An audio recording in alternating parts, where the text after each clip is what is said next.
नमस्कार मंडळी, स्वागत आहे तुमचं मराठी एक्सप्रेस आपल्या लोकप्रिय चॅनलमध्ये. मंडळी, मनोज जरांगे पाटील यांनी उमेदवार देणार असं आता सांगितलेलं आहे आणि उमेदवार अशा ठिकाणी द्यायचे आहेत ज्या ठिकाणी आपली ताकद जास्त आहे किंवा आपले उमेदवार हे निवडून येऊ शकतात.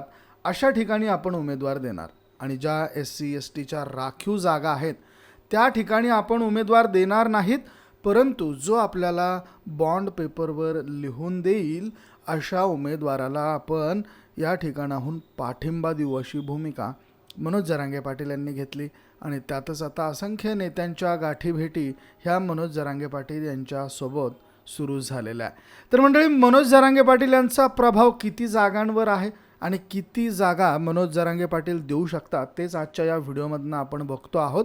तर मंडळी, मनोज जरांगे पाटील यांचा प्रभाव हा 95पेक्षा जास्त जागांवरती आहे.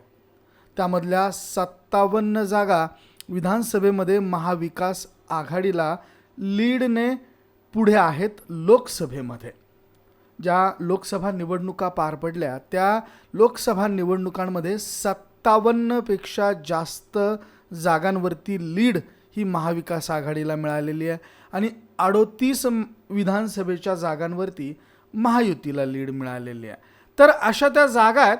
त्यातच आता भाजपची यादी जाहीर झाली आहे आणि या यादीमध्ये भाजपने मराठवाड्यामध्ये 10 मराठा उमेदवार दिल्यात. त्यामध्ये राणा जगजितसिंग पाटील यांना तुळजापूरमधनं, तानाजी मुटकुळे यांना हिंगोलीमधनं, मेघना बोर्डीकर यांना जिंतूरमधनं, राजेश पवार यांना नायगावमधनं आणि श्रीजया चव्हाण यांना भोकर विधानसभा मतदारसंघामधनं उमेदवारी जाहीर करण्यात आली आहे.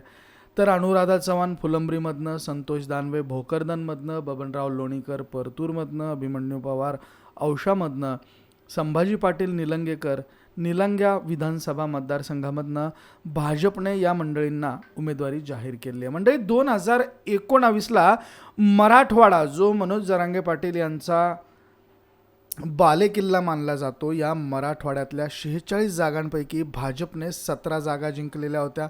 शिवसेनेने 12 जागा जिंकलेल्या होत्या. त्यापैकी 9 जागा या एकनाथ शिंदेंसोबत गेल्या, 3 जागा या ठाकरेंसोबत राहिल्या. काँग्रेसने या ठिकाणी 8 जागा जिंकलेल्या होत्या, परंतु लोकसभा निवडणुकीमध्ये काँग्रेसने मोठं वर्चस्व स्थापित केलं आहे आणि आता काँग्रेस या ठिकाणी प्रबळ दावेदार देखील आहे मराठवाड्यामध्ये. त्यातल्या त्यात जालना जिल्ह्यामध्ये काँग्रेसचे कल्याण काळे हे विजयी झाले. त्यामुळे जालना लोकसभा मतदारसंघामधल्या 6 जागांवरती काँग्रेस निश्चितच दावा करणार आहे.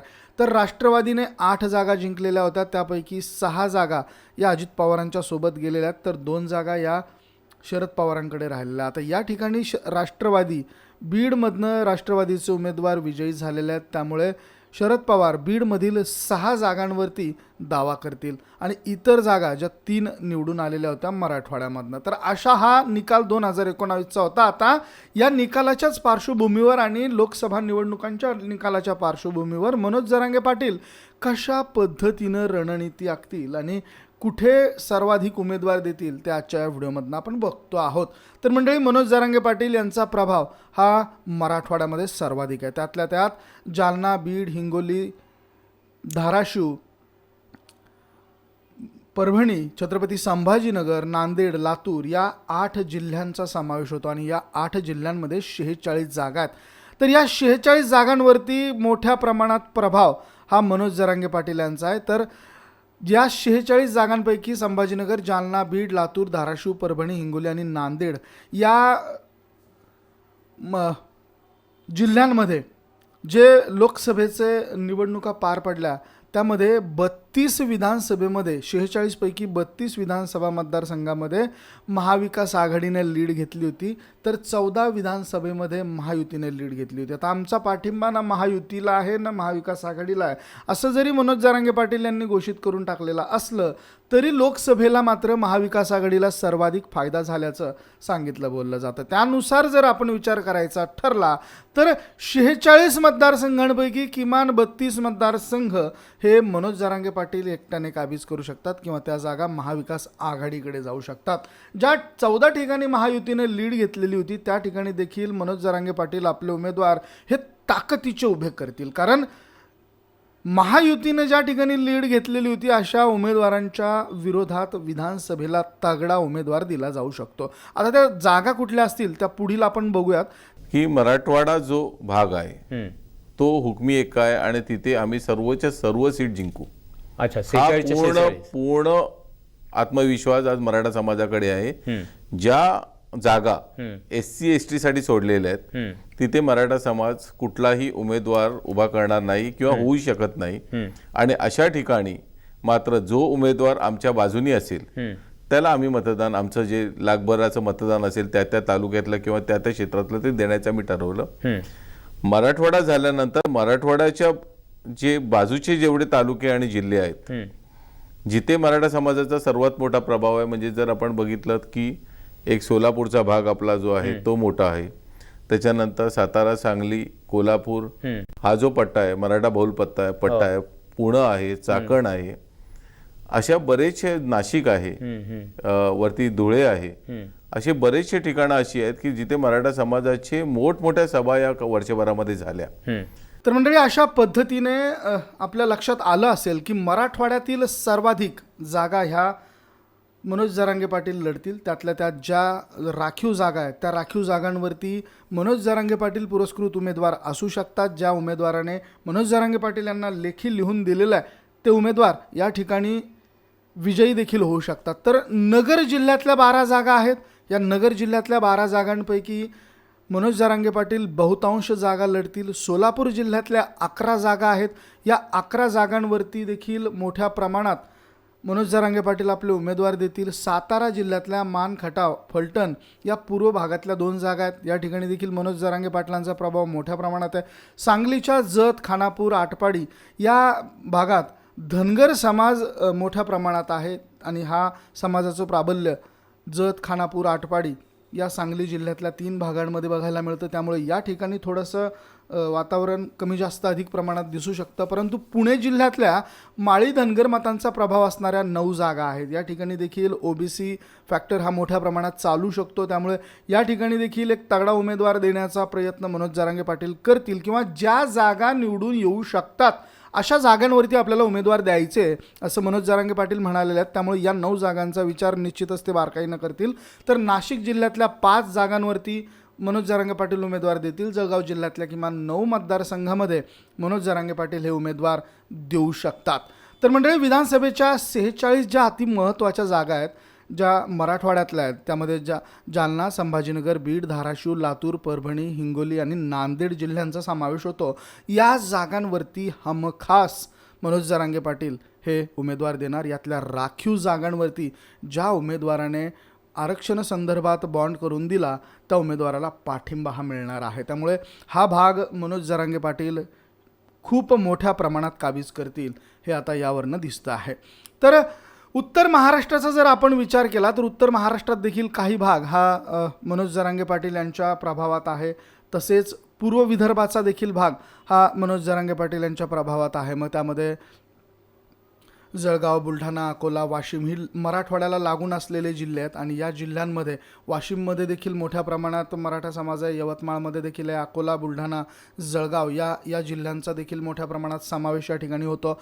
तर सातारा, सोलापूर, धाराशिव, पुण्यातल्या काही जागा, सांगलीतल्या जागा, कोल्हापूरमध्ये मोठ्या प्रमाणात प्रभाव मनोज जरांगे पाटील यांचा दिसेल. आणि या अशा ठिकाणी हा जो बेल्ट आपल्याला भगवा बेल्ट जो दिसतो आहे या ठिकाणी मनोज जरांगे पाटील मोठ्या प्रमाणात आपले उमेदवार हे उभे करतील. तर मंडळी, कुठल्या त्या जागा असतील ज्या मनोज जरांगे पाटील देतील हे आपण काही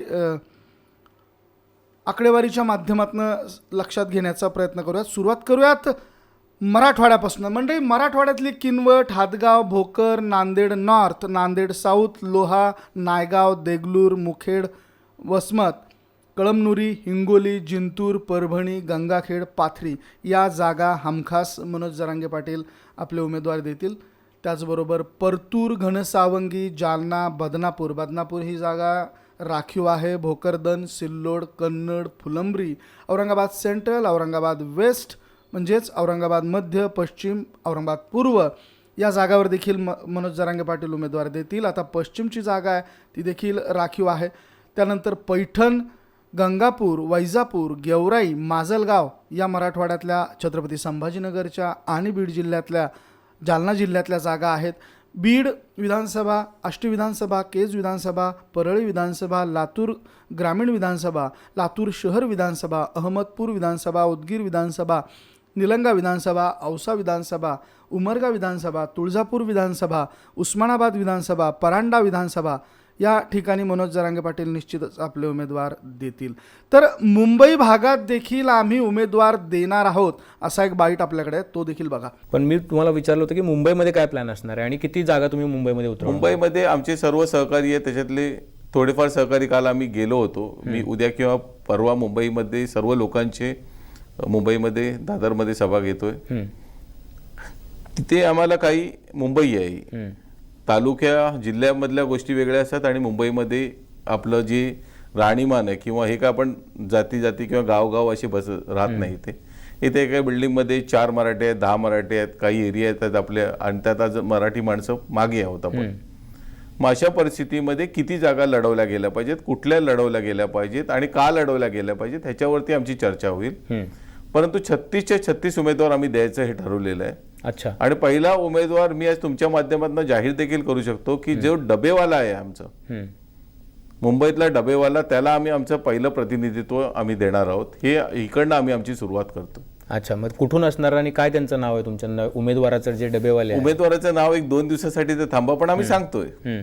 तर मंडळी, यावरनं आपल्या लक्षात घेता येऊ शकतं की मुंबईतील देखील बहुतेक जागा ह्या देण्यात येणार आहेत. मनोज जरांगे पाटील यांचे उमेदवार मुंबईच्या देखील जागेंवरती असणार आहेत. त्यामध्ये अलिबाग, श्रीवर्धन, महाड, दापोली, गुहागर, चिपळूण, रत्नागिरी, राजापूर, कणकवली, कुडाळ, सावंतवाडी, वांद्रे पूर्व या आता मुंबईच्या या शहरी भागातल्या जागा आहेत. या जागांवरती देखील मनोज जरांगे पाटील निश्चित आपले उमेदवार देतील. वांद्रे पूर्व, वांद्रे पश्चिम, धारावी, सायन कोळीवाडा, वडाळा, माहीम, वरळी विधानसभा, शिवडी विधानसभा, भायखळा विधानसभा, मलबार हिल विधानसभा, मुंबादेवी विधानसभा, कुलाबा विधानसभा, पनवेल विधानसभा, कर्जत विधानसभा, उरण विधानसभा, पेण विधानसभा, कांदिवली पूर्व विधानसभा, चारकोप विधानसभा, मालाड विधानसभा, गोरेगाव विधानसभा, वर्सोवा विधानसभा, अंधेरी पश्चिम, अंधेरी पूर्व, विलेपार्ले विधानसभा, चांदिवली, घाटकोपर पश्चिम, घाटकोपर पूर्व, मानखुर्द, शिवाजीनगर विधानसभा, अणुशक्तीनगर विधानसभा, चेंबूर विधानसभा, कुर्ला विधानसभा, कलिना विधानसभा,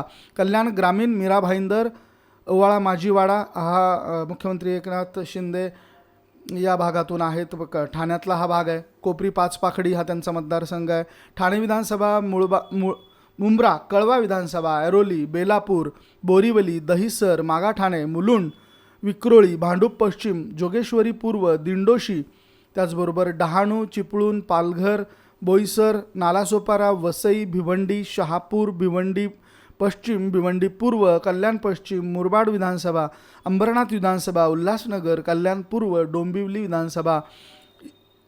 तर या त्या काही विधानसभा आहेत आणि काही पश्चिम महाराष्ट्रातल्या देखील आहेत. इचलकरंजी, शिरोळ, मिरज, सांगली, इस्लामपूर, शिराळा, पलूस कडेगाव, खानापूर, तासगाव, कवठे महांकाळ आणि जत अशा या विधानसभा मतदारसंघांचा यामध्ये समावेश होतो. फलटण, वाई, कोरेगाव, मान, कराड दक्षिण, फलटण, सातारा, चंदगड, राधानगरी, कागल, कोल्हापूर, करवीर, कोल्हापूर उत्तर, शाहूवाडी, हातकणंगले, खडकवासला, पर्वती, हडपसर, पुणे कॅन्टोन्मेंट, कसबापेठ, करमाळा, माढा, बार्शी, मोहोळ, सोलापूर शहर मध्य, अक्कलकोट, सोलापूर दक्षिण, पंढरपूर, सांगोला विधानसभा आणि माळशिरस विधानसभा.